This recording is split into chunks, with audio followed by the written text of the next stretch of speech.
Hey, hey. Hello, everyone. I am checking my audio. How's everyone doing?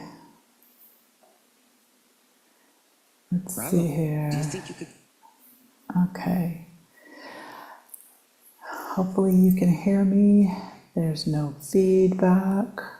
And you can see me, I'm sure. If you can hear me and you're on, just drop a little one-liner in the chat. Okay, kind of getting myself set up here. I like to be set up a very specific way so that I can see questions, comments, things like this. All right, everyone, welcome, welcome. I'm going to wait a few minutes before I do my intros. Hello, hi, Butterfly Effect. I like that name. Welcome. Hey, April. How's it going? Okay, good. You can hear me. So, awesome. So, how's everyone doing? How's this Wednesday treating you? We're getting a lot of rain, and I love it. Hi, Jetta. Welcome. Today I do have wine. So if you have something to drink, cheers. Cheerios to you. It is a big glass, don't judge me. So it's been very busy. I'm always busy, but this past week was quite busy because I had the art opening on Saturday, which was incredibly amazing.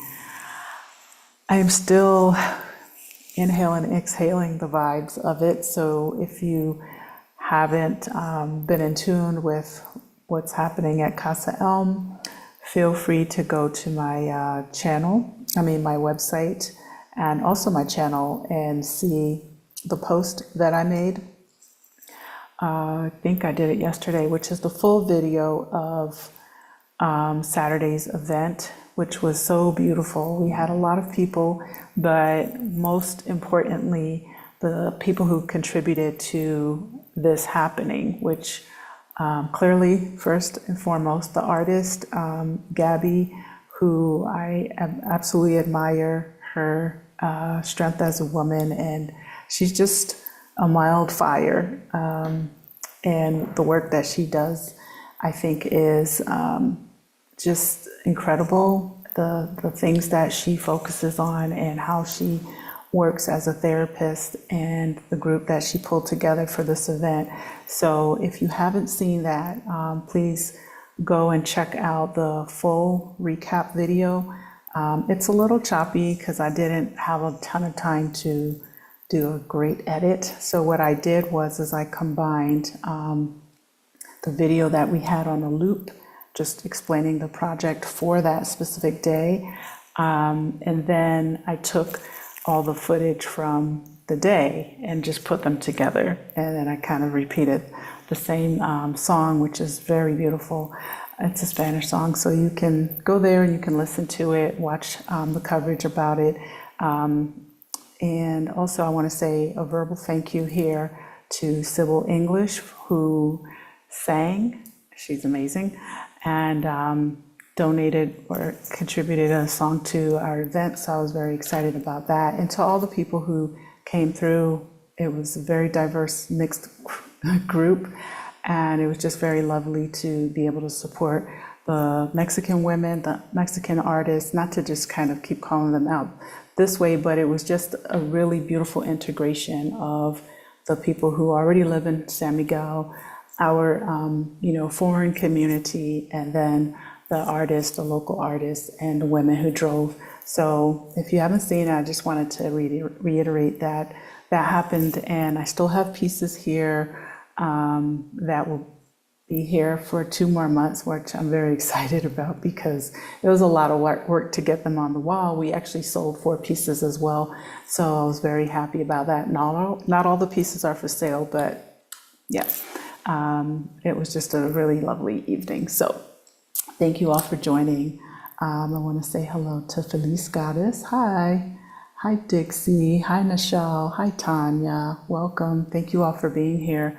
And if you haven't already subscribed to my channel, please go ahead and do so. I'm Michelle.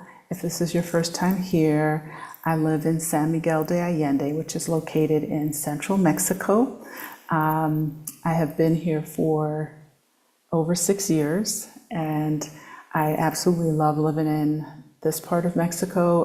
I love Mexico as a country goes as well. I have traveled in and out of Mexico for more than 20 years. And so my history here goes back quite a bit. I can honestly give you feedback about my experiences here have always been very beautiful. Now, that doesn't mean there aren't frustrating days and frustrating things, but as far as a whole experience goes, I absolutely enjoy living in Mexico, being immersed in the culture of Mexico, and I know that I could be more immersed. Hopefully with time I'll be able to just be a little bit more part of certain things like the activities and festivities and things that happen. I feel that I miss a lot of those because I'm constantly working. But I just wanted to put that out there.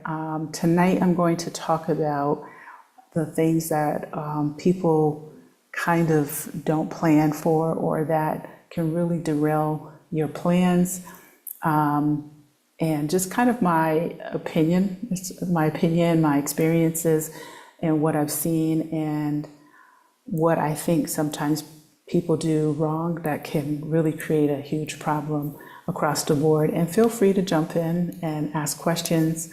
I was just like, sometimes I'm not always clear or sure like exactly what my topics are going to be, but this week some conversations kind of came up in the last week or two, and it's a lot surrounding the planning process and getting prepared to make the move, or even just researching the move, and just kind of things that I observe, and I want to just kind of talk about those things. There are other videos out there, and I think I've done other videos somewhat similar to this topic, but it's a revolving situation, and as things happen, I like to share so people hopefully can be more prepared and ready for it. So going back to what I do, Casa Elm is a guest house space. Today I was actually speaking with April, and it was pouring rain earlier, thunder, lightning, and like she's cozied up in the living room. I'm cozied up in here working. Have another guest cozied up upstairs, and we had someone who checked out. So we've had like a lot of people coming in and out for the sabbatical, which has gone really well. So thank you all for those who showed up and are supporting. And I was just saying, it feels so like beautiful for me to walk through the home and see everyone just chilling, right, and enjoying themselves. The weather is amazing. Earlier, one of the guests was sitting outside and just looking at the rain, and I was like, just to see this kind of peacefulness is really everything. So this is what Casa Elm is about. It's a soft landing experience for people who need maybe to go somewhere and figure out what exactly they want to do and how they want to do it without feeling like they're just going it alone. It is a space I feel that really caters. It's for everyone. I want to preface and say that. Yeah, I just had a thought.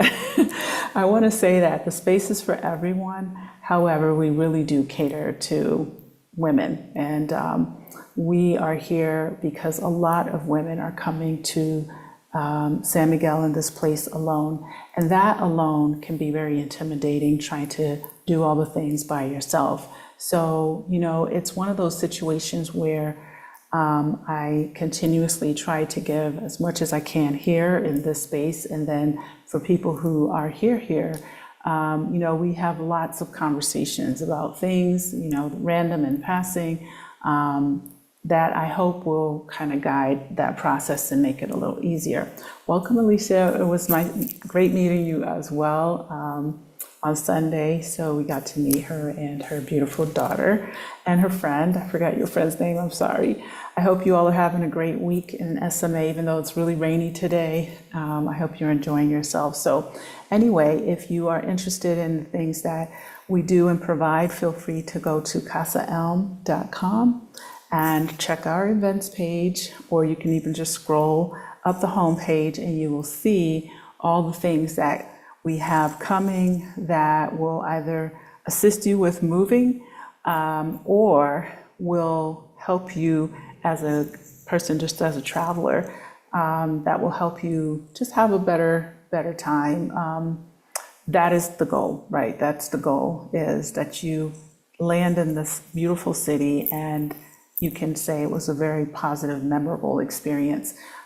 So in saying all of that, I will talk a bit about some of the things that are coming. You'll see lots of things that are happening before I get into my topic. By the way, hit the like button for all those who are here. Please do that, and subscribe if you haven't already. Please do so. So all the things that, not all, but a lot of the events that are coming will help you with the topic for tonight.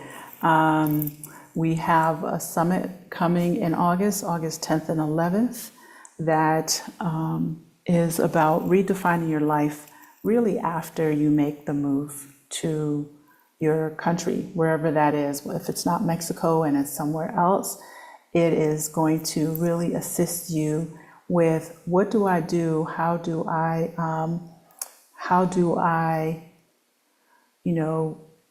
fit in to this new chapter of my life? What is my plan? And I feel that, and so does my, I should say, my other co-host for Redefining Life Abroad. We are all coming at this summit with so much information about how to navigate the chapter that is you moving to a new place. What do I do? How do I set myself up for, success? And what does that look like, right? Not everyone, and even for those who are already retired or semi-retired and they have the financial part figured out, sometimes, we can get lost in what's my purpose now. And I think people who retire in the US go through the same thing, especially if you worked really hard your whole life and then suddenly you're at home, right? And you're watching TV and you're probably thinking like, what can I do? This doesn't feel productive to me somehow. It takes time to unwind and embrace those other things, right? Whatever that other thing is for you, whether it's retirement, semi-retirement, or I'm moving abroad and I'm still working, right? That's me. So myself and 5 other amazing co-hosts for Redefining Your Life Abroad will come to you on August the 10th and 11th, and we will have so much information in regard to government contracts, parenting, if you are a parent with a child or children, no matter what the age is, if they're coming with you, I think it's important to have those conversations. How do your kids integrate into this new chapter that you are choosing kind of sometimes for them? I think it's important to have those conversations with them as well. We'll talk about being an entrepreneur like myself with a brick and mortar setup. Tracy, hi, welcome. Amiga will talk about being an entrepreneur in a business. She's going to talk to you about strategies and things that will help you scale your business. She's also going to talk to you about wellness. She deals a lot with women in the wellness space. All of these things are important. Bobby's going to bring information to you about being in relationships and moving abroad, and that's huge. I think that all of these topics are so important and so relevant for the success of living in another country. So we are just very excited to bring this summit, again, August 10th and 11th, and I will drop the link in the chat for you to be able to join if you haven't already. We have some amazing media sponsors that we have featured this week. Hey, hi Daphne, how are you? You missed the first part of my comments. So 1 second, let me drop this in the chat and I'll answer your questions. The first part of my show was about the art show. So there is a full recap of the art show that I released last night, I think, or this morning, and you can watch it there. It was a great success. There was just so much warmth, love, just great energy, positive exchanges in the room. So you can kind of go back and find that. Sorry, I don't have the link and I don't want to get off my screen to get it. But if you go to my channel and you can see the videos, just click on videos. You can see the full recap. It says, I think, full recap or something like that of the art show. You can see it, and it's like I don't remember how long it is, but it's really everything that kind of happened, but in like pieces, bits and pieces. So it was a beautiful day. Thanks for asking. Welcome, Mayberry and Daphne. Again, welcome. Let's see, Mayberry, you want to follow in for a while? How do I plan to visit Casa Elm? You can go to casaelm.com. I will drop that in the chat, and you can see all the events that we have, which I'm going to talk about. I was just talking about our upcoming virtual summit. Okay, I just want to make sure I say that. So all five of us, 6 of us actually, live in San Miguel. So I think that that's a great way to learn more about what we do now that we are all here living, and we all are living in the same city, and we all know each other. So I think it's been just a beautiful thing. So you can catch more information about that. Okay, ¿qué más? ¿Qué más? ¿Qué más? So we also have, well, I want to say this because I kind of forget sometimes. I want to say thank you every week. So I hope I remember this, to Michelle Watson for being our tea sponsor for Casa Elm. She has supported the tea part and portion of Casa Elm, and can I just tell you that these women, they love her teas, and she kind of she does a re-up on my supplies. If I tell her, oh, I don't have any more of this or that, she finds a way to get it to Mexico. So you know, I just want to say that as much as I can. Thank you so much, Michelle Watson from Ingenuity and spicecompany.com. If you do a Google search, you can find her website. I'm sorry, I also don't have that, and I don't want to just type out something I'm not sure if it's exactly right. But if you do a Google search, you can find her. She does ship to US addresses, and her teas are just absolutely fantastic and amazing. She was my sponsor for the Influencer Weekend this year and last year. So I just kind of want to promote her Black-owned business and how amazing her teas are. And I would say the majority of the ladies that come here enjoy her products. So hopefully you can get yours too. So I just wanted to throw that in there. And now we also have a San Miguel meetup, October 24th and 28th. So for those who've been following me, you already know this.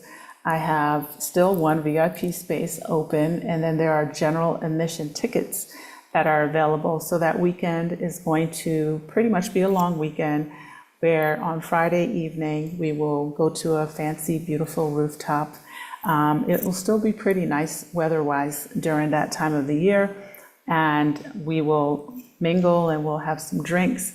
This part, 2 drinks I believe are included. Everyone will be responsible for their own dinner. And then on Saturday, we're planning to do city history, some kind of tour, whether it's a taco tequila tour or a landmark and lunch type tour. There's like a variety of different options. So we'll narrow that down, but this will give you some insight and history about San Miguel itself, and you'll get to see the city and just learn about the city and the history and a bit of the history here. And then on Sunday, we are going to wrap up the long weekend at an amazing, beautiful vineyard. We're all going to wear white, and we're going to have a beautiful brunch and hopefully listen to some amazing music. And that will be a way for you to get to meet other people, but also see San Miguel in a fun way. All the time it's fun, but this is not like, okay, we're just down to business with the relocation tour. So this is still open. We have general admission tickets. If you go to the website, I'm going to drop this also here in the chat. You can see more about it. And the dates in front of the link are the 2 upcoming dates where there will be a free webinar talking specifically about the meetup. So I think the next one is July 15th. And if you go and RSVP or register, you can join us, and that's a free, I think, 1 hour just to kind of talk about the meetup in October. If you have questions about like places to stay, as I said, we have just one VIP space left open. Here, the VIP ticket includes a lot more things. That's why it's called VIP.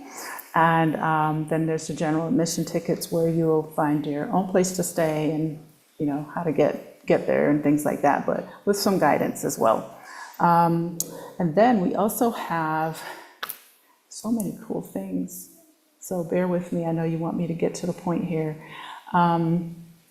We also have our, let's see here, Move to Mexico Summit. That's a virtual summit as well. Sorry, Move to Mexico Conference. That's coming in November. I'm just going to change something here.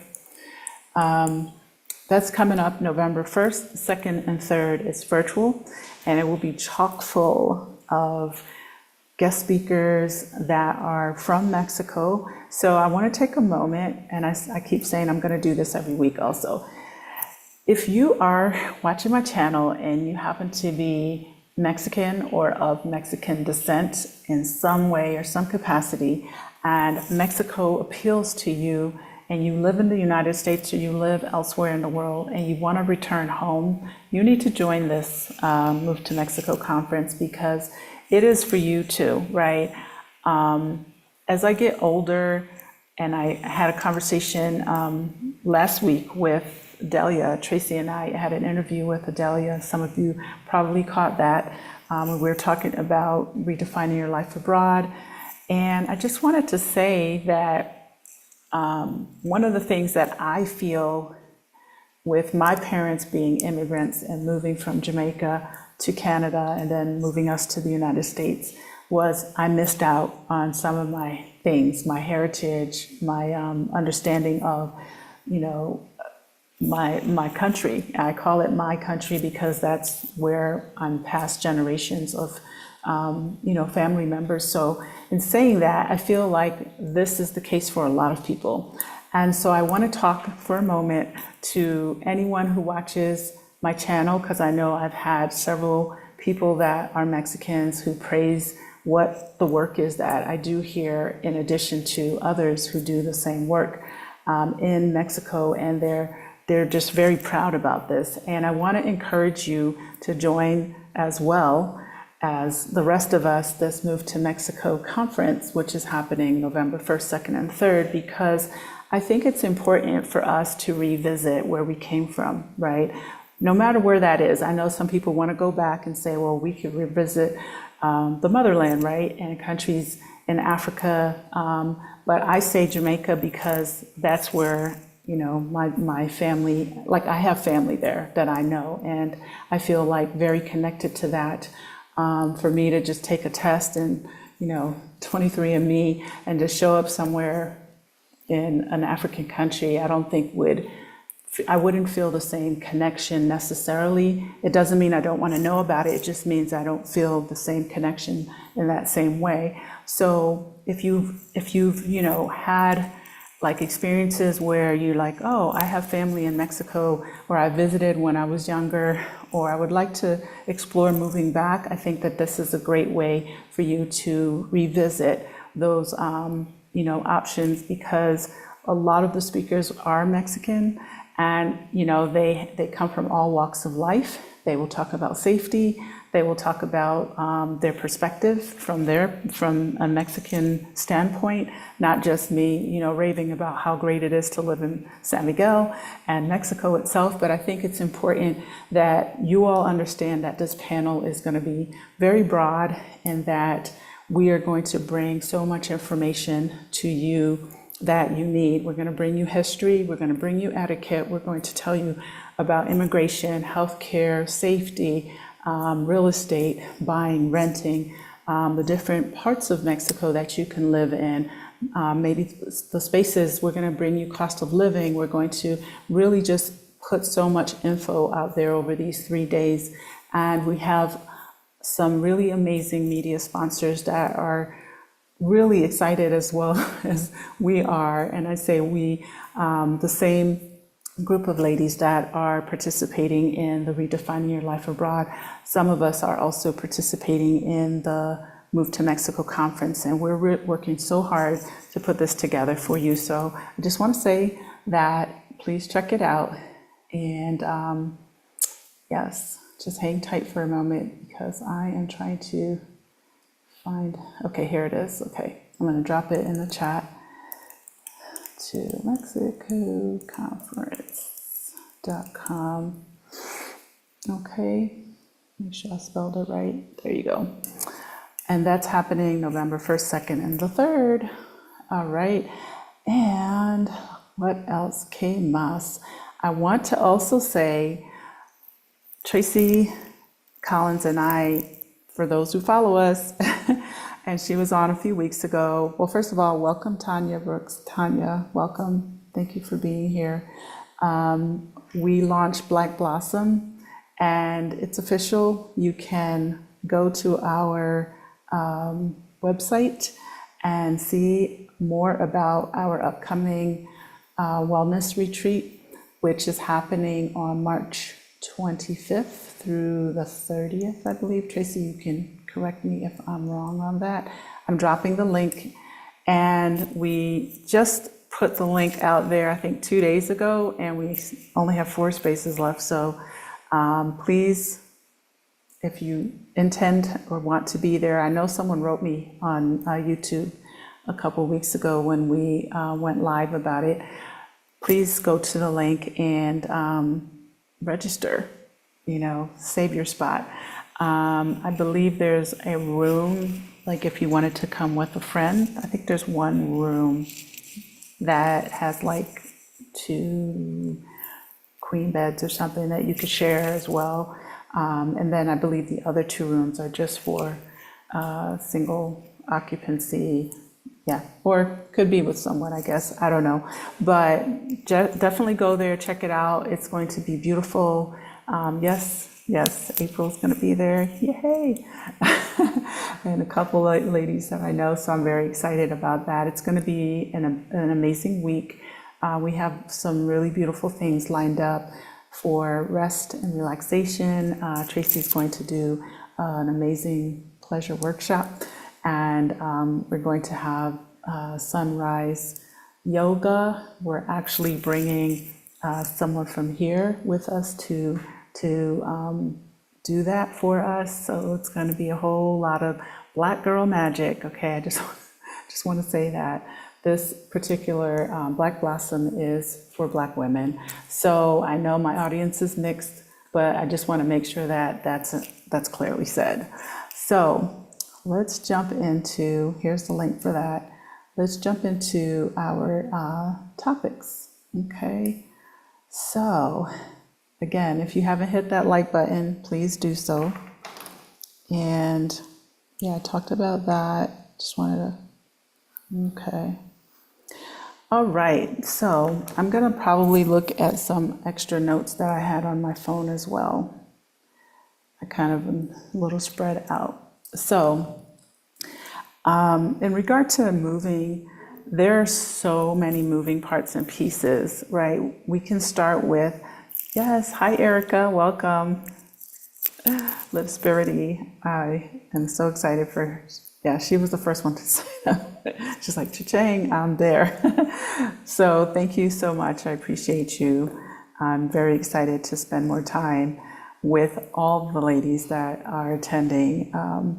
Yes, it's nice to know that we know each other through other events that have happened here at Casa Elm, and to do something elsewhere in Mexico and to spend that time having more memories and bonding with you is, for me, it's very special. It's very special, especially because we shared, the retreat space in the past. So I'm very excited about that. I'm very excited to host this with Tracy as well. So Tracy, you already know you're the bomb, but I just want to say I really appreciate you, and I appreciate your wisdom and just guidance. She's definitely someone who I believe really cares about women and women's issues and is intuitive about them.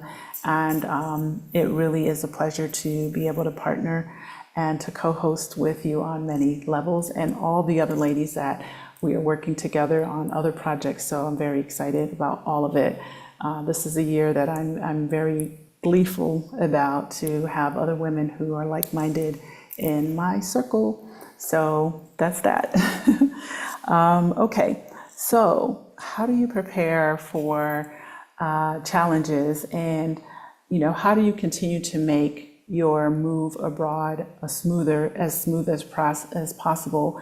What are the steps that you can take? I can't cover all of them, but I will tell you that it's really important to do first. It's really important for you to understand the kind of person you are. Like, I have always had a mindset of I can do anything. I may not really be able to do every and anything, but I think that way, right? To me, moving to another place, once I know I like that place because I went to that place and I researched it, I'm like, okay, I'll figure everything else out. But that's how I am. Like, I'm a very much, and it doesn't mean it works all the time. It doesn't mean that it's the best way, but I think the point is simply you really need to understand your grit. You need to understand, like, do I really need to do a lot of research, or do I kind of need to just have a general idea and I'm going to pour into myself and I'm going to listen to my intuition, and this place feels right and I'll figure the other things out. I can tell you that the mistakes I made cost me money, and it was because I didn't know some things, and there wasn't a person that I could have contacted to help me with certain aspects. I literally overspent probably 2,000 or more US dollars.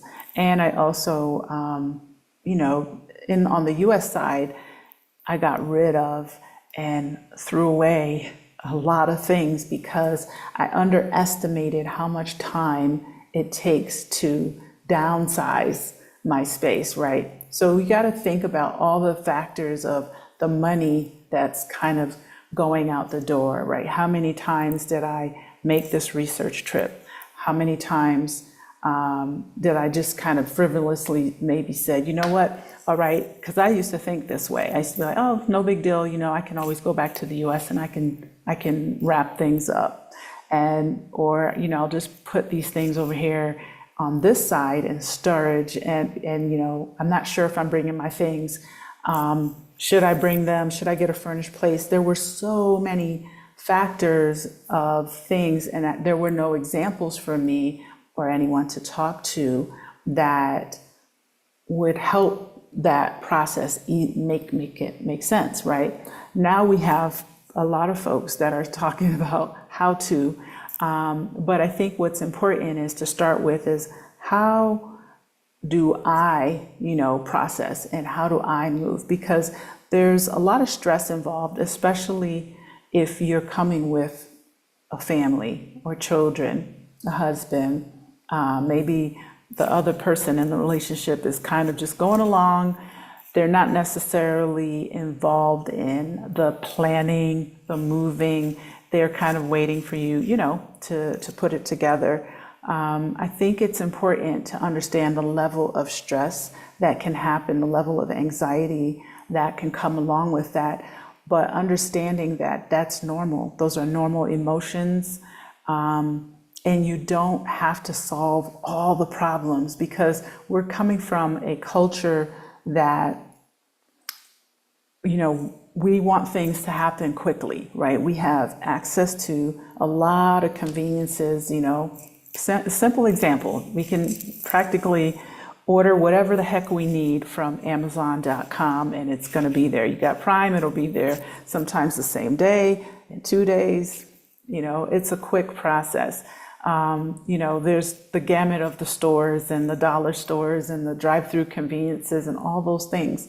And that's our culture, and our mentality is things are solvable pretty quickly, right? I can call someone, or I can make this, purchase, and I can find the things I need, and I can fill my house with a bunch of stuff in no time, and I'm done, and I'm ready to go. And when I moved here, I think I was coming with a lot of that, right? I was just like, okay, I'm not sure if I need these things, but let me stock up on fans and heaters and curtains and, just things. I was just kind of like, okay, I know I'm going to be in this place, so let me buy A, B, C, D, E, F, Z. And in the end, it's like that anxiety of wanting to fix everything and everything to be perfectly lined up. And honestly, that alone can create a lot of stress if you're just going at it in a racehorse kind of manner, right? Where you're like this through the whole process and you're like making yourself crazy. Sometimes you just have to realize, one, you're going to another place and people are moving at a different pace. It doesn't mean the help isn't there, but now you're navigating a whole other country where the pace is different. How do I find the help I need, right? So slowing it down, knowing who you are, knowing how you process, and then allotting time for you and the way you move through society, and also taking a couple steps back from you. Take some steps back from how you operate, so that it doesn't feel like if things don't go the way I'm used to them going, that I'm suddenly going to be overwhelmed and frustrated and angry, because it's easy to start feeling like a cancer can set in. And if some one thing or two or three things, really big things, go awry, and I've seen it, I'm saying these based on experiences that I've had, whether it was in my circle and or outside, where the cancer sets in, where the comparisons start to happen and the negativity starts to roll off the tongue very easily, where you're like, in the US, I was so used to this and I was used to that, and this doesn't make sense, and everybody's trying to rip me off, and all the things. We have to accept that that will happen. And does it feel good? No. But what did I learn from that? How do I combat it in the future? I remember when I came here, I would say I got a lot of fairness, but I remember a guy put in some shelves that I wanted made in the kitchen. And I felt that it was, in the end, it was overpriced. And even for myself, first time being in Mexico, living in Mexico, I remember feeling like, that felt very high. It wasn't what I expected. But I remember saying, okay, well, did you ask all the right questions? even down to what kind of wood are you using, right? Are we using mesquite, or just are we using something that's adequate, right? They were done well, they were very heavy, but and I know my intuition was correct that I was being overcharged. So that can be somehow derailing if multiple things happen and takes away from that experience. So I think you really need to understand how you are and give yourself that space and time to get things done, and then add some cushion into it, right? If you're someone who's coming with all your things, find a good company that's going to ship your things. Do the research and the homework, right? I've heard so many stories, people who ship things, it took longer than they expected. Things showed up broken. In my case, some things never showed up at all. I literally didn't have a TV that showed up. I didn't have, I think it was a stand-up fan that I just bought, 3 brand new fans, one didn't show up. So clearly someone stole it, or those things, and some clothes, and and I discovered these things. How could I have better prepared for this? Could it have derailed me? Probably. I could have been that person who was like, oh my God, this company's responsible for my stuff and they stole it. And I remember feeling more a sense of like relief somehow that I actually made it to Mexico, and most of my things, it doesn't mean I wasn't upset. It doesn't mean I didn't go back to the owner of the company and say, hey, how are you compensating me? I owe you this, so let's just bring that balance to zero. And I remember he kept saying, oh, there's another shipment and maybe your things got mixed. I was like, I don't want to hear all of that. Let's just bring that balance to zero and we'll keep it moving, right? But I remember having a sense, for me, knowing myself, a sense of relief, which was I made it, most of my things made it to make my home feel like a home. And, okay, was it nice that there was a TV missing? No, because it was a gift. But I was like, okay, I have the other one. And in the house I was renting, there were 2 already. So, I was kind of like, I made it to Mexico. I'm here. And this was without all the guidance that's available now. So, I think it's the psychology behind it and being prepared for anything that could come up. Any challenges that may be above and beyond anything you thought about, and how are you going to manage it? Is it still going to feel like a relief that you're in another place, the place of choice, because it's beautiful? And it's to me, I look at it as an adventure. It's an adventure of how am I living in this other place? I looked at it as, man, my child is going to have access to a whole other culture and a whole other language. And so for me, a television just seemed very minutia. And as long as I was compensated, rather than blowing a gasket about it. So again, I'm giving you examples of things that can derail, and that's just one of the things. And I think it's super important, this is another point, to really have some sort of emergency fund financially. I don't give financial advice. Dee does, from Brown Girls Invest Too. Adelia does, from Picky Girl Travels the World, and there are probably plenty of other people out there who do this. First, I want to say welcome to Marissa, hi, and high vibes, welcome, I like that. So, it's important that there's emergency fund in your repertoire, whatever it is, even if you're working, you're getting a salary. I think it's important to just have some backup income or backup savings or whatever in case things don't go your way. I remember when I first started coaching people, and I never coached on money. I just don't. I'm not that person to do that.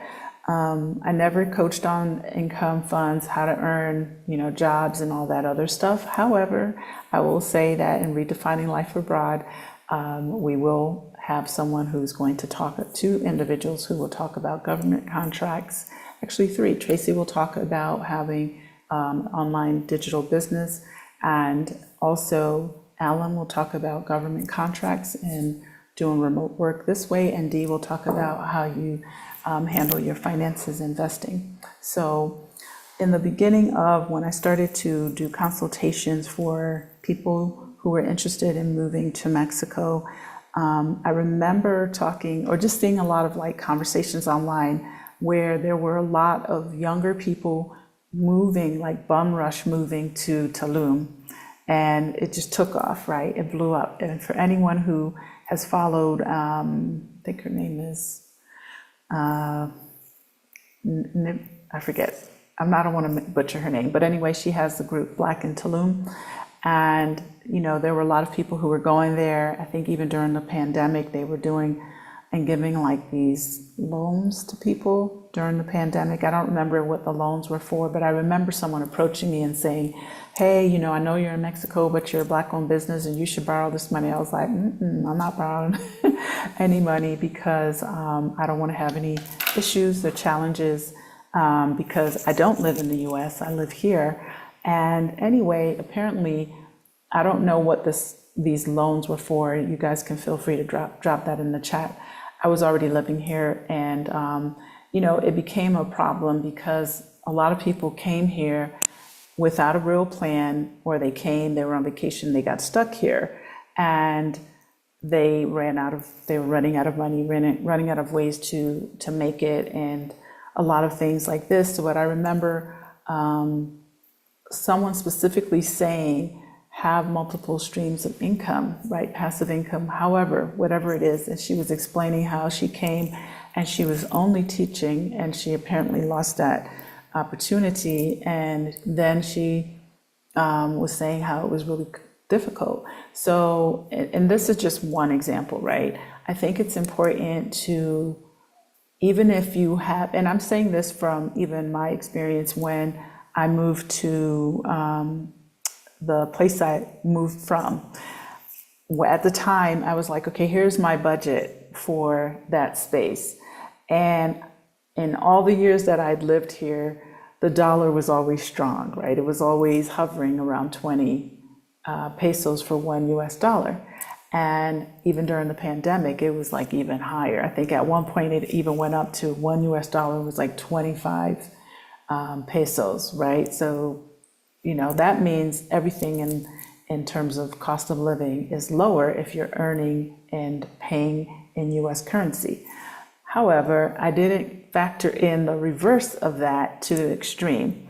And the extreme being, suddenly rent is now costing $100 extra a month or more because the peso was stronger and the US dollar suddenly was weaker.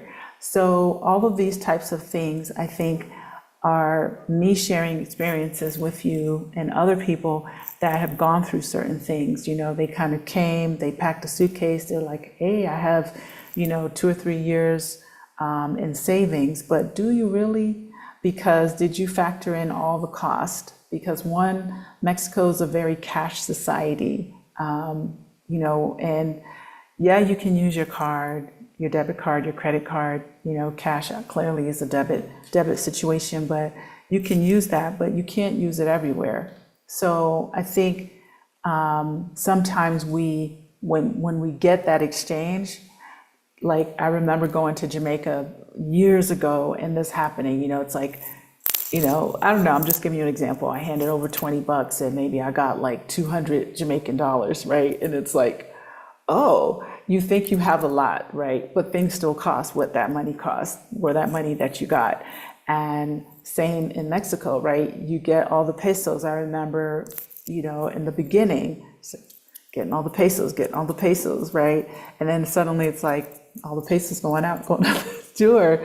I remember throwing things in my cart at the grocery store in the beginning, like the very first grocery shopping, and it is less expensive, right? Because I was used to the high prices of the Whole Foods and Costco shopping in the US and wherever else, the combination of stores and places. So just really understanding the currency exchange, understanding your income, your funds, your cost, budgeting for that, having a backup plan if you need to, and also getting a place that, it doesn't have to be at the top of your budget, right? Because there are going to be things that maybe you didn't factor into the cost of your living, or things you may want, right? Make sure you factor in the cost of having someone that's going to help you clean, and all the things. Because I think sometimes if you are not thinking through things that cost money, although overall it's less, you still have those expenses of rent or buying a space, furnishing the space, doing the things that you want to do, and all of those things add up, right? Do you have to do everything all at once? Not always, but sometimes, like I said, we have that racehorse mentality where we want to get stuff done. We want to move through that process pretty quickly. And again, I am strictly talking from my experience, because when I got Casa Elm, I was just I just assumed it was going to be so easy for me to get stuff and easy to furnish. I had no idea, because I brought my stuff with me from Florida, and I paid for that. But to me, it was worth it rather than starting all over. This was a whole different thing. It was me starting a business. And suddenly it's like, okay, I have to buy 7 beds and 7 different size mattresses and a refrigerator, washing machine, a dryer, and table, chairs.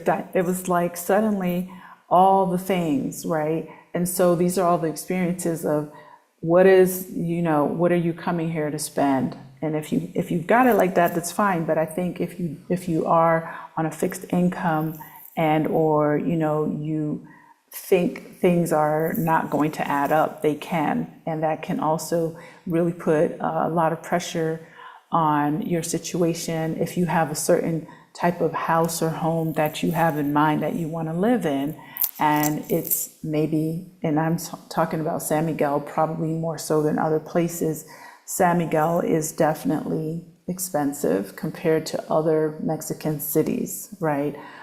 Things cost more here. You can still survive, because I know individuals who live here, and I think that the people who are in spaces that are not as expensive, it's one of those things where you need to know that that's okay for you, right? To me, there are a lot of really adorable small places that don't cost a lot. They're probably fully furnished and they include things, but you need to know that when I get there, I'm okay with this type of living. I'm okay with being in maybe more of a loft or a studio setup. I'm okay with having the 1 bedroom, 1 bathroom, and I'm not going to worry about family and people coming and things like that. So this way, you're now taking a conscious effort, thinking through, your funds and your income. And if you are working and you're planning on downsizing your income to being less, thinking about, okay, are there other things that I can do that will help me? One of my, what's the right word to say it? Maybe it's a pitfall. I guess it could be a pitfall, is when I go to a space, I want that space to really feel like Michelle. I want that space to be like, because I like decorating, and I'm the person who will be like, oh, I'm gonna paint the wall, and I'm gonna fix this, and I'm gonna do whatever. So when I moved initially, the place that we were living in for 4 years, I was like, no, that green wall's got to go. And I've done this even in the United States. And I'm spending money fixing up a place that I don't own. And so in saying all of that is, yes, it was less expensive, but understanding that you may need to do that because you may not find exactly what you want or need if your budget doesn't allow for that, right? So prioritizing those things and making sure that, you still have a nice cushion. If possible, I highly recommend people have US dollars on hand, just because we all know the way of the world. Maybe I'm being suspicious, but this is something that I always make sure I have money in case I need to jump in my car and drive somewhere else. And, maybe the banking system's not working for some reason. Not that that's happened. I'm just saying, that's the way I think. Having a backup card, right? In case you lose one of your cards, having another way to access your cash. So these are pitfalls that could happen. And these are things that I learned along the way. Fortunately, I was always able to access my money, but I remember a friend of mine saying this to me, and he was like, you need to have another card, like a backup credit card and a backup bank card, and put it away. Like, don't walk around with it. In case you lose one, then you still have access to your money, your cash, and you can go get your cash. I literally heard a woman who lost her passport, and that was her only form of ID, apparently. I really didn't understand it, but she was arguing with the person at DHL because they sent her new passport, but she had no other ID to be able to retrieve her passport, her new passport. And the lady was just like, sorry, I can't give it to you. I don't know what came of it, but she was in front of me. And I remember thinking to myself, like, damn, like, that's a real possibility, right? Like, you lose your passport, you need something to prove to them that you are who you say you are, right? How she handled it, how she got out of it, I don't know. But these are all like the things. It is a pitfall because, these are things that can, like, if they happen to you, they can throw you off. If you don't plan. So, and one of the things I want to say, because I hear this also over and over and over and over and over again, is, and I know that sometimes we collectively are on, limited budgets and things like that. However, I think it's important to think about the money that you invest into making this experience work for you. And if you have access to someone like myself or someone else who can help you navigate this, whether it's an immigration person, paying them for their services, paying someone else that can guide you through the process of even, for example, a neighborhood tour, so you can really understand the lay of the land and you're not just going to a place you found on Facebook and saying, oh, I really like this place, and you don't really know the neighborhood, you haven't spoken to the local person.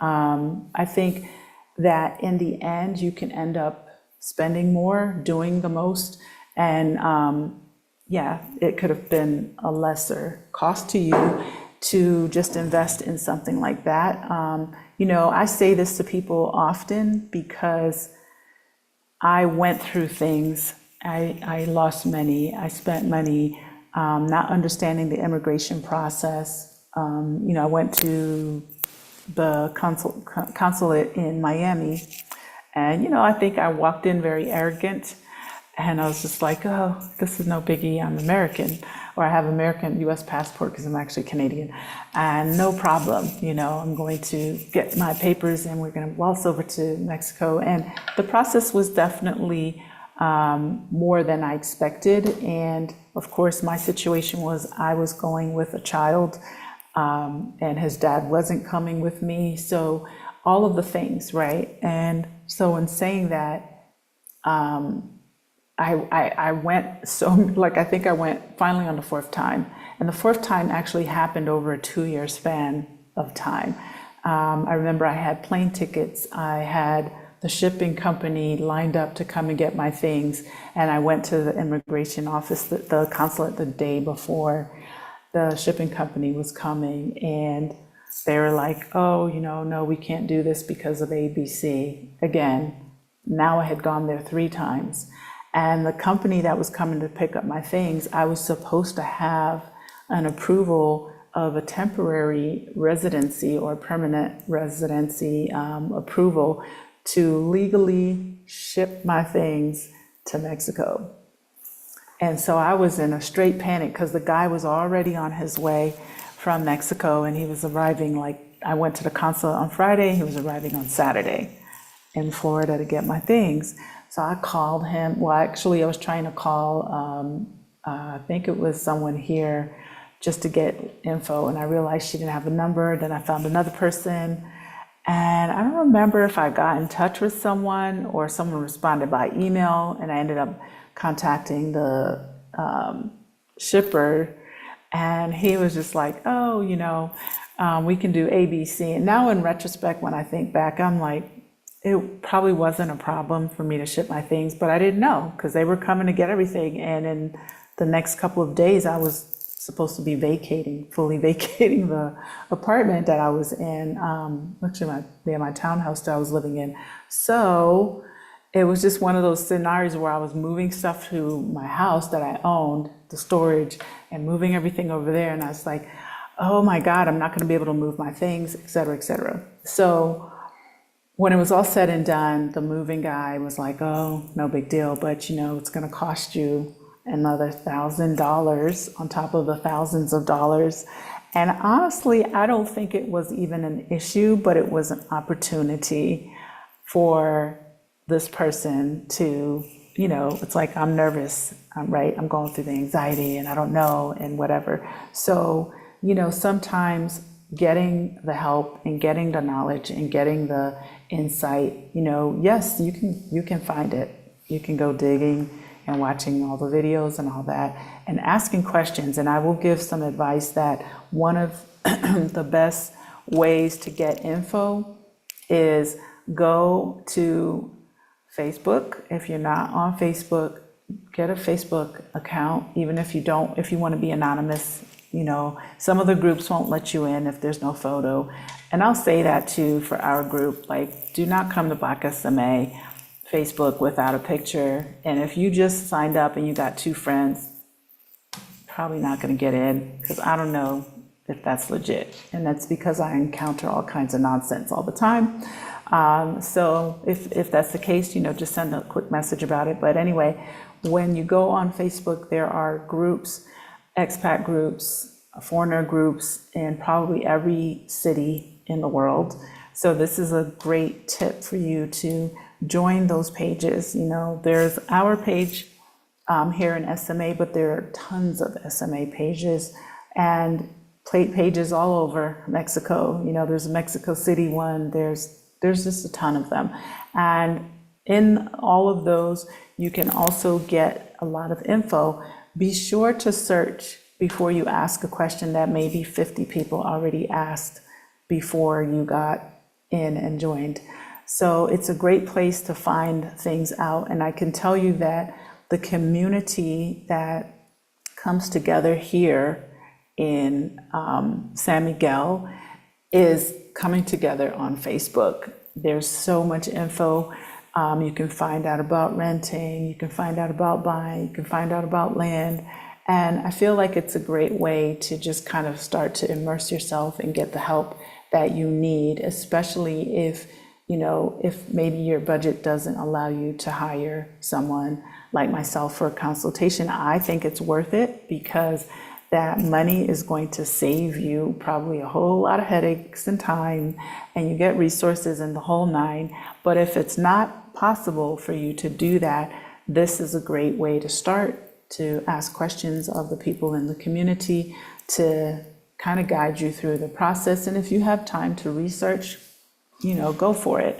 I always tell people, especially if someone's staying here, like they're here, I'm here, there's lots of info exchanged and things like that. But Facebook is just oddly the space where it feels kind of like a information, portal or portal to information. And I wasn't personally used to that because I was so used to doing Google searches in the United States, and it would render businesses that offered and did the things I needed. And here, that was not the case. I remember looking for just something simple as like a company to install cameras. And, I was doing searches and it would bring me like maybe 2 or 3 businesses. And then I would click on the business and the pictures of the business, and it would be just like someone who was standing in the middle of the street, probably from the satellite Google, and giving me the surround, but there was no actual name or business. So I wasn't used to that. And then I realized very quickly that the Facebook groups are really where you can find a lot of information. So yes, Marissa, welcome. Lori, hi. Sorry, I'm just chatting away. And Angela, welcome. Oh, hi. Hi, Rubia. I believe you were on. Wait. Hola, Rubia. Okay, I'm getting you mixed up with someone else, I believe. So I just want to kind of advise you that that's a good place to start. One of the other things that is really important, and we're going to talk about this as well during our Redefining Life Abroad, and we're also going to touch on it for the Move to Mexico conference later on this year, is isolation. Feeling very isolated and being, a lot of us are moving to Mexico either alone or as a single parent, possibly. There are a lot of couples moving as well, but there are more single people moving abroad and to Mexico.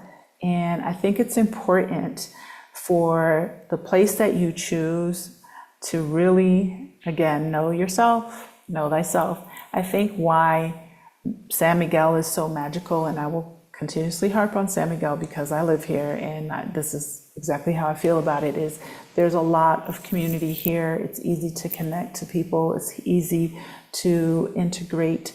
But if you move somewhere else and you go outside of the immigrant heavy places, the expat heavy places, the foreign heavy places, and people don't speak English, you really need to take on the language, and you need to really start to integrate with the local community. And I can tell you this, that for the most part, my experiences have been that the local community is very supportive, especially here in San Miguel. My local community is the bomb, okay? To say that. And I say local, like the Mexican people that are in my almost day-to-day life are really amazing people that I work with, that work with me, that help this process of me running a business, that really bring a different understanding to what it is to live in Mexico, their approach to things versus mine. I've learned to really kick back on some things, not everything, but really kick back on some things where I was coming with my, we got to fix it now. We got to do this, and they're kind of like, well, there are different ways, different approaches to the problem, and I'm learning all the time. So it's important for you to integrate in a place where you're not isolated, right? That's, to me, it could be a huge pitfall. Again, know thyself. If you're not that person who's like, I'm going to get out here tonight and I'm going to carouse around the town and I'm just going to do, and I see it all. I see, the individuals who come here, everyone's different. Like, there are those who just like grab the bull by the horn and let's do this. And then there are others like, is it safe? Is it okay? And so everyone's a little bit like different in their approach. If you go to a place for the sake of purely saving money, right? I just want to live in the least expensive places in Mexico. You're probably going to be totally around locals. And if you don't speak the language, it's going to be probably uncomfortable for a while unless you go into it knowing I'm taking this on. I'm taking this full on. This is what I want. This is how I want it. Again, knowing yourself, right? This is how I want to approach my move abroad, right? I've heard people say, oh, there are too many foreigners living in that town, so I don't want to be there. I want to go somewhere else where I'm fully immersed into Mexican life and culture. Trust, there are more places like that than places like San Miguel. There are way more places like that. But understanding where you're going takes a trip possibly, or understanding yourself. If you're adventurous, like, I don't know if I'm that adventurous, but if I were forced to be that adventurous, I would be fine. I would be just fine, because I would just show up and be like, hey, how you doing? ¿Cómo estás? So yeah, would I love it? I don't know. I really don't know, because I don't necessarily want that much authenticity. I definitely love that here I still feel like I'm in Mexico. It looks like Mexico. I'm surrounded by Spanish, but at the same time, I do have my creature comforts, and I can integrate in the community at the doses and levels that I want to or not. You know, when I'm ready to go way out into the campo and just even as much as do a drive out with my child, which I do on a regular basis, especially at this time of the year when it's raining and then we wake up and there's like just beautiful weather, it's green. I like to see things, and I'm not afraid to drive out and go down a dirt road that leads to a little town or Puebla and go eat somewhere in a, yeah, you know, because most of my, if not all of my experiences have been greeted with warmth and curiosity, and, you know, and around San Miguel, I think they're more used to people like that does, you know, that are not from Mexico showing up in spaces. So I think it's important though that you know yourself, and you don't want to be in a situation where you're isolated, you know. This could apply a lot to someone who's a deep introvert.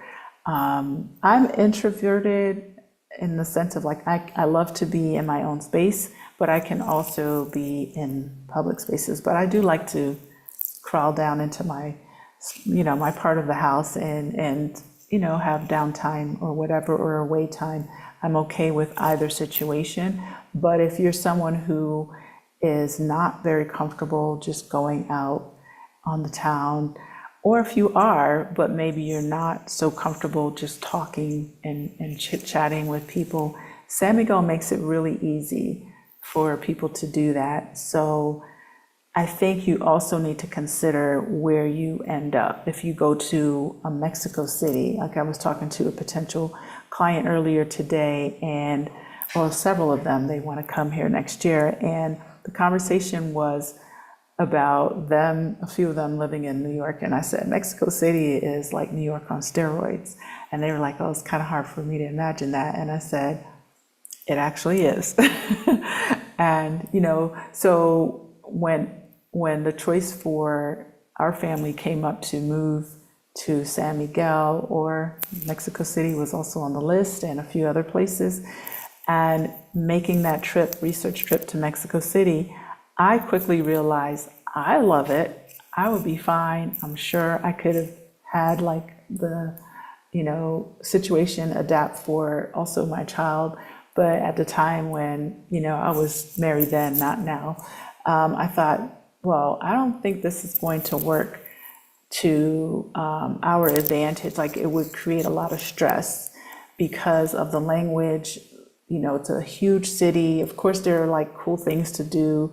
So understanding like, okay, are you with someone? Are you by yourself, where you love to go out on the town? You love to, like, you know, the option of, you know, extravagance or not, you know, parks or museums, or, you know, partying, dancing, whatever it is. Understanding, once again, yourself, understanding what you can manage. How does it fit for you? So those are the things that I think it's so important to think about it, because when it was my scenario, I remember thinking like, this is going to be stressful for me because I'm the person who can take it on. And eventually I knew my child would learn the language, but I was not so sure about, the other party in our dynamics. Would it work? And I just felt like, oh, I'm gonna have to translate, I'm gonna have to figure it all out. It's gonna be much more complicated than being in a place where it's easier to integrate because more foreigners are in a more high, more foreigners are in a higher concentration, city where the people who are here and the places we're going to, they're kind of used to us being there. They're used to us being present. They're used to seeing us. They're used to trying to communicate, as opposed to other cities I've been to. Like a few years ago, I went to several places like Chihuahua City, which actually wasn't so bad, but like Zacatecas. I've been to San Luis Potosí. I've been to Zihuatanejo. And when I went to these different areas, it was just kind of like, we just don't speak English, and we don't understand your Spanglish or your so-so Spanish. So, I think it's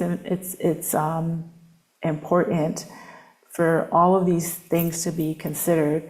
I also know that a lot of people will come here maybe as a stepping stone for them to try on living abroad in a space where it is, again, the softer landing city. Casa Elm is the soft landing space where you're able to get on your feet, and you don't have to bite a big chunk of the apple and be like, oh my gosh, today was so full. Like I had a couple clients, I saw them on the weekend and they were just like, oh, we've been here for a month and we're leaving tomorrow and there was so much to do. And I'm like, it's a lot, so give yourself grace, really and truly, give yourself grace, right? So I'm seeing the comments. Welcome, Yvette. Did I say welcome to Tanya already? Hi, Carol. Cher Glenn from Sacramento, welcome. Hi, Helen. Welcome. Hi, Marissa. So yeah, I tend to lean towards Interface. Yeah. We live in New York for years. I don't need it. Yeah. Mexico City to me is fabulous. I feel like there are neighborhoods for everyone where you really don't have to necessarily navigate the city. But again, it all depends. Like, what are you doing? Like, are you working from home? Are you retired? It's a lot. I like to visit New York City. My son loves it. Maybe one day he might want to move there. I don't know. Hopefully not, because of the earthquakes. That freaks me out. But I think San Miguel for me just gives the right dose of the city vibes without it feeling like it's too much, if that makes sense. But again, I think the overall theme here is kind of knowing yourself, getting help where it's worth the help, if it's in your, your grand scope of things, watching the videos, and making sure you have your funds right, have a backup plan, have emergency funds. I'm telling you, like during pandemic, it was kind of scary, right? We were talking about that earlier today in our Redefining Your Life Abroad group, and actually someone prior to that, and it was in relation to the summit and the conference.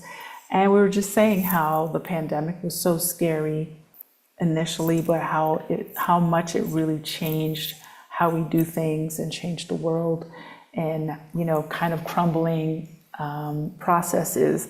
But I remember in those moments feeling like, we need to have cash on hand, and we need to have money in case we need to go to the hospital, and just what if the banking system crashes, and we just don't know. And so it was just kind of one of those things where you prepare yourself differently because of this thing that no one could have imagined happened, right? So I think it's important to really think through those things. Hi, Monica, I'm on the road. Okay, welcome. Nichelle, I'm introverted, I work at home, I just want to pop out for brunch, drinks, and yoga. Yes, that sounds right up my alley too. I like going out. Like last week, Thursday, I think, we went to one of my favorite vineyards, and I took my guests. They wanted to do wine tasting, and I just wanted to sit and stare at the vineyards and the sun going down and have drinks while they did their thing. And then we all regrouped after they were done, and we had a beautiful dinner, conversation, and it was beautiful. And I was also with Anne-Marie from Ball Girl Will Travel and my 3 guests, and it was just fun, right? And so I like to do stuff like that. I like intimate settings. I do a monthly brunch. And sometimes we're a lot of people. This past Sunday we weren't because I had to change that plan up a little bit. We were supposed to go to a water park, but it was pouring rain. The weather's been unpredictable. So we changed it up, and it was kind of a last minute change. So we had a more intimate group, and it was really beautiful. Alicia was on here earlier, and I got to meet her, and a couple of my guests came with me, and it was just nice, and some people from the community. And the food, oh my gosh. So I've been thinking about this restaurant ever since. It's called Tacos Don Felix. I don't know, somehow grammatically that doesn't sound right to me, but it is what it is. But that's the name of the place, and the food was amazing. It was so good. So I will definitely be going back. I like to cook, so I'm very particular about my seasonings and things like that. So it was really good. So in regard to other pitfalls is just kind of making sure, you do your homework in regard to the residency portion. And if you have a business, and you plan to have a business, like getting the help, the legal help, again, investing in yourself and getting the help that you need. These are challenges that I've either been through or I know other people have been through. It's just one of those things that sometimes trying to figure things out yourself can, especially in Mexico. Can I just emphasize this point? Because it happens to me on a regular basis where I can't get a straight answer. And sometimes I can't figure out if it's just the language or is there just like a common sense link missing? And I don't mean that in a derogatory way. It's just, I think a lot of times, coming from one society and culture, going to another, having the lack of the language. And I don't mean this, again, I'm not stereotyping, but I find that sometimes there will be like one really major piece of, like, say if there was a triangle, this little link over here is missing from the information somehow. And it's like, for me, immediately I'll just be like, but you're not answering my question fully. What about this? And then I'll get like, this link and this link, but that link over there is still missing. And I'm like, okay, let me rephrase that. Or let me write, and then it'll be like, oh, okay, well, and so what I find is that happens often where there's something missing, and that can be extremely frustrating because there's the language, right? So I'm not going to place all of it on the differences in our culture, because I think a big part of it is the language, but I find that there will be something missing from the conversation, right? I'm looking for a good example. Okay, I'm going to give you an example for something that came up the other day, right? I had to fix my kitchen sink. There was an issue. And, I said, Okay, this work was done less than a year ago. Why is there a problem again? Is it the equipment? Is it the installation from the last person? Is it because it's getting a lot of use because it's kind of high traffic with having a guest house space? And how can we remedy this? Like, what's the best solution? And it was really like, kind of like, they're showing me all the little pieces and they're like, well, we can do this and we can guarantee that we'll come back if it doesn't work and this and that. And I was just like, but what do you suggest to be the best? Should we just change it? Because I was kind of ready. I'm like, okay, I don't want to see you anytime soon. Not for that. Because I feel that there are a lot of repeat, things. And when I think it's remedied, it's like, well, the last time it was this, but this time it's this. I'm like, yeah, but you were in there digging around, doing your thing. So I find that there are a lot of things like this, and this is not just that in terms of a contracting thing. It's a lot of times I feel like there's always some missing thing. I'll give you another example. Last year, I was speaking to my attorney, and I said, okay, I remember he was recommending to me that I get a contract for my employees, and this way it protects me from, like, their labor laws here are very different from the United States, right? You can't just easily fire anybody. It's like you're almost adopting them. That's just the way it is, okay? You can do the research yourself. This is another tidbit for those who want housekeepers, people who cook and clean. You better get a contract, okay? Because they can sue you for a lot and it can be really messy and annoying. So, we had this conversation. He told me get the service contract, which I did. I administered the service contract based on what he said. And then I had an issue come up recently where I had to let someone go. And this person was giving me pushback. And so I called him and he's like, right away, all the info he gave me was no longer relevant. And it's like, oh. And then I realized that, no, you know what? He's actually just trying to get more out of me financially. And so you're going to learn all these little things which can derail you if you take everything at face value and not question. So I think a part of what I'm saying is question everything. I question everything. I push back.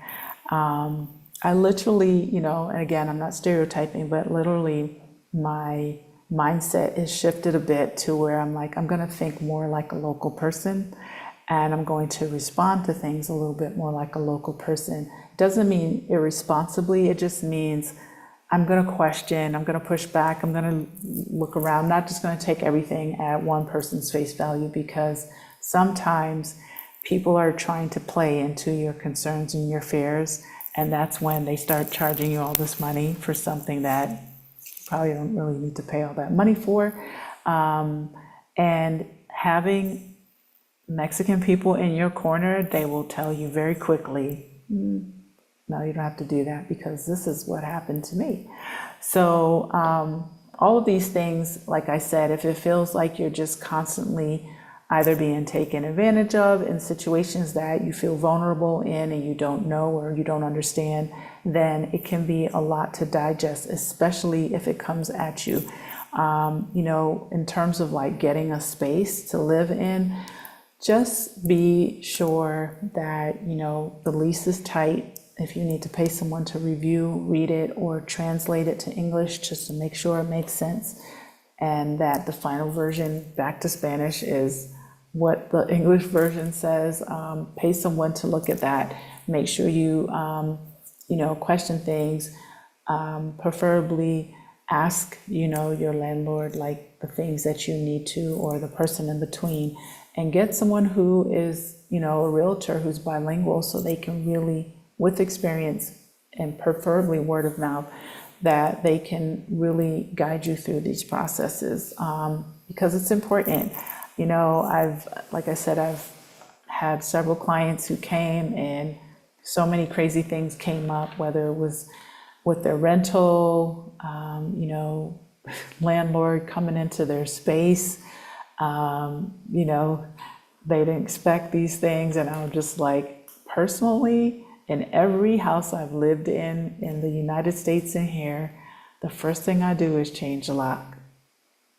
I'm gonna pay for that, okay? I'm gonna hire a person. So, like I said, these are just the things that I've learned from living in the US that's translated to being here, and then my heightened sense of asking a lot of questions and questioning things, and then also really and truly making friends with people who've been here for way longer than I have, 10 years, 20 years.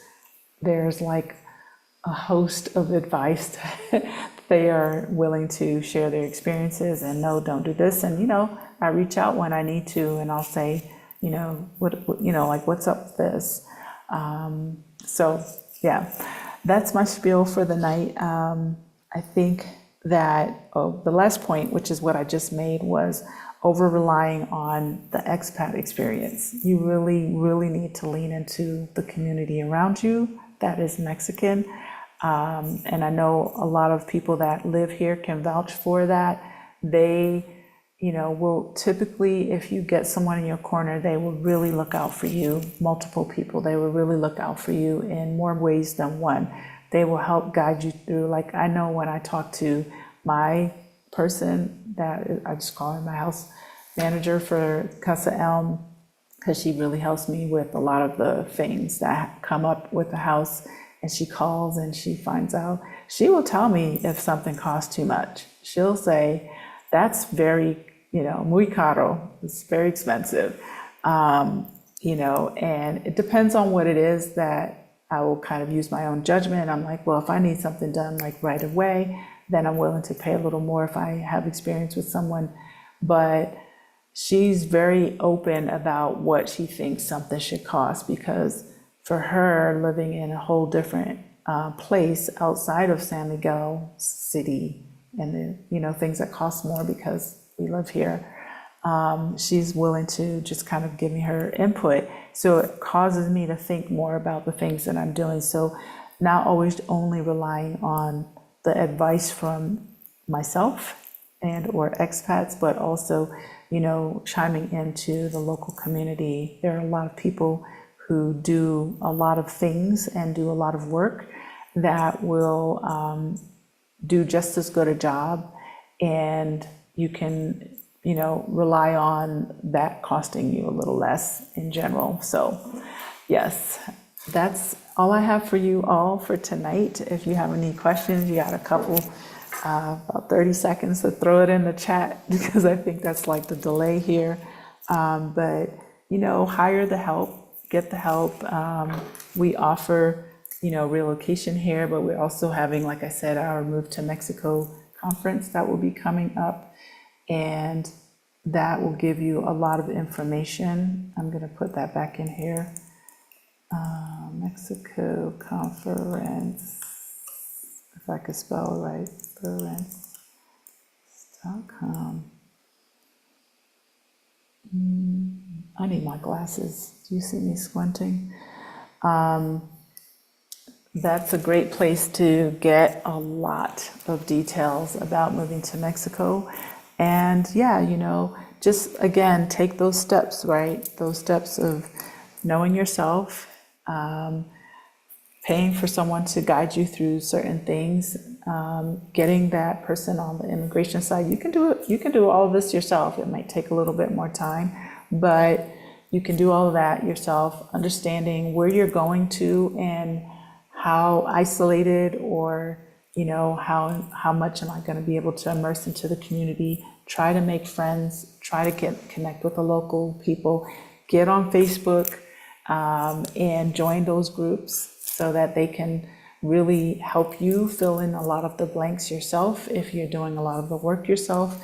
And just understanding, like, you need to have some kind of emergency thing, or situation or fun. You know, there are people, that doesn't happen all the time to everyone. I don't want to sound like it's some, you know, big takeover, but a lot of people have moved and then they had to move again because the house was a disaster or whatever. Do not rent sight unseen. If you see something online, don't just say, oh, here's a lease, I'm coming to Mexico. You know, like really and truly get here, take your time, you know, stay at Casa Elm if you need to stay somewhere for a little bit till you find your, you know, longer term space. We do offer that. So you can go to our website to find out more about our availability or just send us an email. But, you know, and there are lots of people in the community as well who have spaces that will be available. I know that April, who's on here, she's going to be putting her space together. I know that Danielle is putting her space together. So, and you know, there are several other people in the community who have their homes and things. Just like, you know, when you are able to integrate into a space where there's someone already helping you, it just makes it so much easier than trying to just kind of be here and do it on your own. Doesn't mean you can't. It doesn't mean you're not going to meet people, but if you go to like a Mexico City or somewhere where it's a larger city like Querétaro, it'll be a little bit more difficult just trying to, you know, mix into the community. So again, understanding who you are and all of the things, okay? So I think it's important to just kind of adapt that mindset of being ready and being flexible, right? And knowing yourself and having the backup plans. And I say that plurally, not just the money, but like, okay, let me go to that space and stay for a little while, you know, because if you sign a lease and you just like gun-ho and you're only worried about how the house looks and, oh, it's fabulous and it has all these things and it doesn't cost a lot and, oh my God, I get this much for my money. And then you don't realize that dog on the roof next door barking, or 2 or 3, and you got a 1-year lease, you're gonna be miserable, right? Yeah, or you didn't notice like the neighborhood wasn't that, all that. Yeah, so many things that you gotta think about. So, yes, thank you, Tanya. I look forward to hosting you. And you are so welcome. You all are welcome. Again, this video is here to help you. If you did not hit the like button already, please do so. Please be sure to go to casaelm.com, casaelm.com, and click on our events page or just scroll on the home page.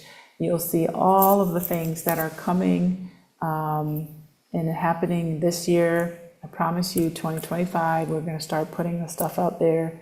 If you're interested in doing a relocation tour, you know, I say book it. I think we have some space in November. Someone asked me about this 2 days ago, but I don't remember. I know September is sold out, and then November is going to be the last one.